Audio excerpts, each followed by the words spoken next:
BJP নেতৃত্ব যারা বেরিয়ে গেছেন এখন, এবং একদিকে রাইটার্স এর ছবি। আবির রয়েছে আমার সঙ্গে। আবির, রাইটার্স বিল্ডিং আমরা দেখেছিলাম যে 13-র পর থেকে রাইটার্স এ আর কাজ হয়নি, নবান্নে শিফট হয়ে গিয়েছিল। সেই জায়গায় দাঁড়িয়ে আবার নতুন বিজেপি সরকার, বঙ্গে প্রথমবার বিজেপি সরকার গঠন করছে এবং রাইটার্স থেকে তারা সরকার চালাবে।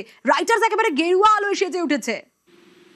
তুমি বললেই রাইটার সেজে উঠেছে। আমি তার বাইরে বলছি যে একই সঙ্গে হচ্ছে বিধানসভা ভবন, এজি বেঙ্গল, আকাশবাণী, অর্থাৎ মধ্য কলকাতা যেগুলিকে বলা হতো প্রশাসনিক করিডোর, অত্যন্ত গুরুত্বপূর্ণ যেগুলো প্রশাসনিক ভবন বলে পরিচিত ছিল, তার সবকটিকে একদম গেরুয়া আলোয় সাজিয়ে তোলা হয়েছে।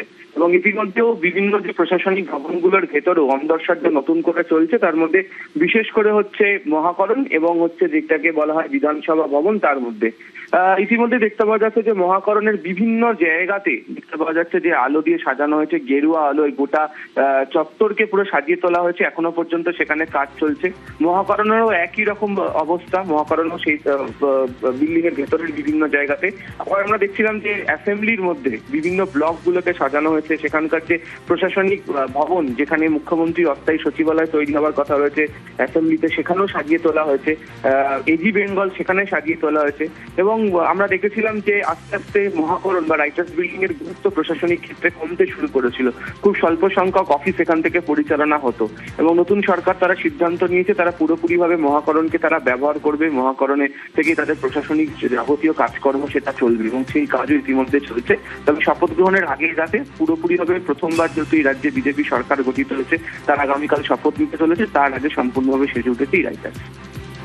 একেবারে আবির সেই ছবি আমরা দেখাচ্ছি এবং আবির ঠিক যে কথা বলছিল, শুভেন্দু অধিকারীর অপেক্ষায় রয়েছে মহাকরণ। কারণ মহাকরণ একেবারে নতুন সাজে সেজে উঠেছে, গেরুয়া আলোয় সেজে উঠেছে। শুধু মহাকরণ নয়, বিধানসভা ভবন সেজে উঠেছে। তারই পাশাপাশি মহাকরণের আশেপাশে যা যা এজি বেঙ্গল থেকে শুরু করে সব বিল্ডিং যেগুলো রয়েছে একেবারে নতুন সাজে। এবং কোথাও গিয়ে যেন নতুন মুখ্যমন্ত্রীর অপেক্ষা করছে মহাকরণ বা রাইটার্স বিল্ডিং।